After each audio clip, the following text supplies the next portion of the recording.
میں حدیث پاک بخاری اور مسلم کی حدیث سرکار دو عالم علیہ السلام کی خدمت میں حضرت ابو قتادہ انصاری رضی اللہ عنہ فرماتے ہیں ہم حاضر تھے، اتنے میں ایک جنازہ گزرا، نبی پاک علیہ السلام نے فرمایا مستریح او مستراح منہ، یا تو یہ راحت پا گیا یا اس سے راحت مل گئی۔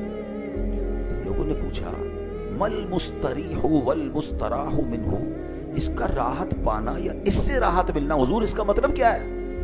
آقا نے فرمایا العبد المؤمن یستریح من نصب الدنیا، بندہ مومن جب انتقال کرتا ہے تو دنیا کی مشکلوں سے آرام پا جاتا ہے۔ یہ بڑی گہری بات ہے۔ جو اللہ کا بندہ ہوتا ہے نا، نیک آدمی ہوتا ہے، وہ مر کے تکلیف میں نہیں ہوتا، وہ مر کے راحت میں آتا ہے۔ دنیا تو ہے ہی مسائل، دنیا میں آگے پیچھے پرابلمز ہی ہیں۔ اللہ کا نیک بندہ جب اپنی قبر میں پہنچتا ہے تو اس کے لیے تو نعمتیں انتظار کر رہی ہیں، ساری ٹینشنیں ختم۔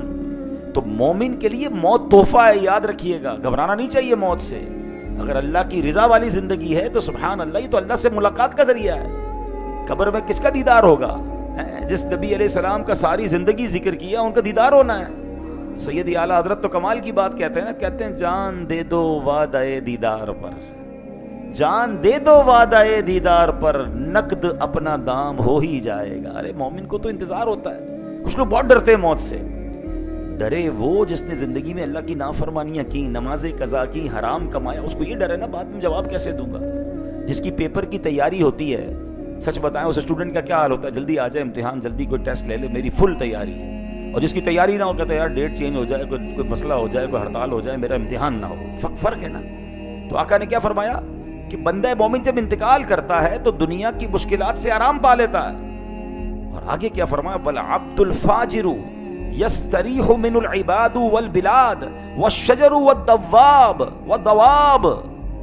پیارا کا فرماتے ہیں والعبد الفاجر یستریح من العباد والبلاد والشجر والدواب۔ کیا فرمایا؟ اور فاجر و گناہگار بندہ جب مرتا ہے تو اس سے بندے، ملک، درخت اور جانور سب راحت پاتے ہیں۔ سمجھ آئی بات آپ کو؟ یہ گناہگار جو بندہ گیا، باقی لوگوں کو ریلیکس ہو گیا، اس کی وجہ سے سب تکلیف میں ہوتے ہیں۔ ایسا نہیں ہوتا کہ وہ اکیلا تکلیف میں ہوتا ہے، بلکہ شہر، درخت، جانور، علاقے، یہ سب پرابلم میں ہوتے ہیں کہ یہ بندہ ہمارے درمیان رہ کر اللہ کو ناراض کر رہا ہے، اللہ کی ناراضی اتر رہی ہے اس پر۔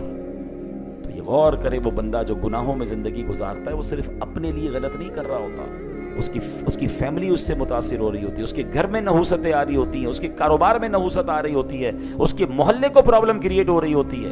ایک بندے کو وائرس ہوتا ہے، پھر کیسے وائرس پھیلتا ہے؟ اچھا میڈیکلی یہ باتیں ساری سمجھ آ رہی ہیں، مگر روحانی طور پر اسپرچولی سمجھ نہیں آ رہی ہوتی۔ میڈیکلی لوگ کہتے ہیں نا بھائی اس طرح کی بیماری والوں کو تھوڑا کیموفلاج کر دو، تھوڑا اس سے سوشل ڈسٹینس کر لو، سب سمجھ آ رہا ہے۔ جو بندہ اللہ کی جس پہ لعنت برس رہی ہے وہ ہمارے درمیان گھومے پھرے، کوئی پرابلم نہیں۔ سود کا کام کرنے والے کے بارے میں سب کو تقریباً پتا ہے کہ یہ اللہ سے جنگ ہے، یا رب سے جنگ کرنے والا آپ کا دوست ہے، اور آپ اس کے ساتھ کھاتے پیتے بھی ہیں، بلکہ فیملی ممبر ہے، فکر ہی کسی کو نہیں ہے۔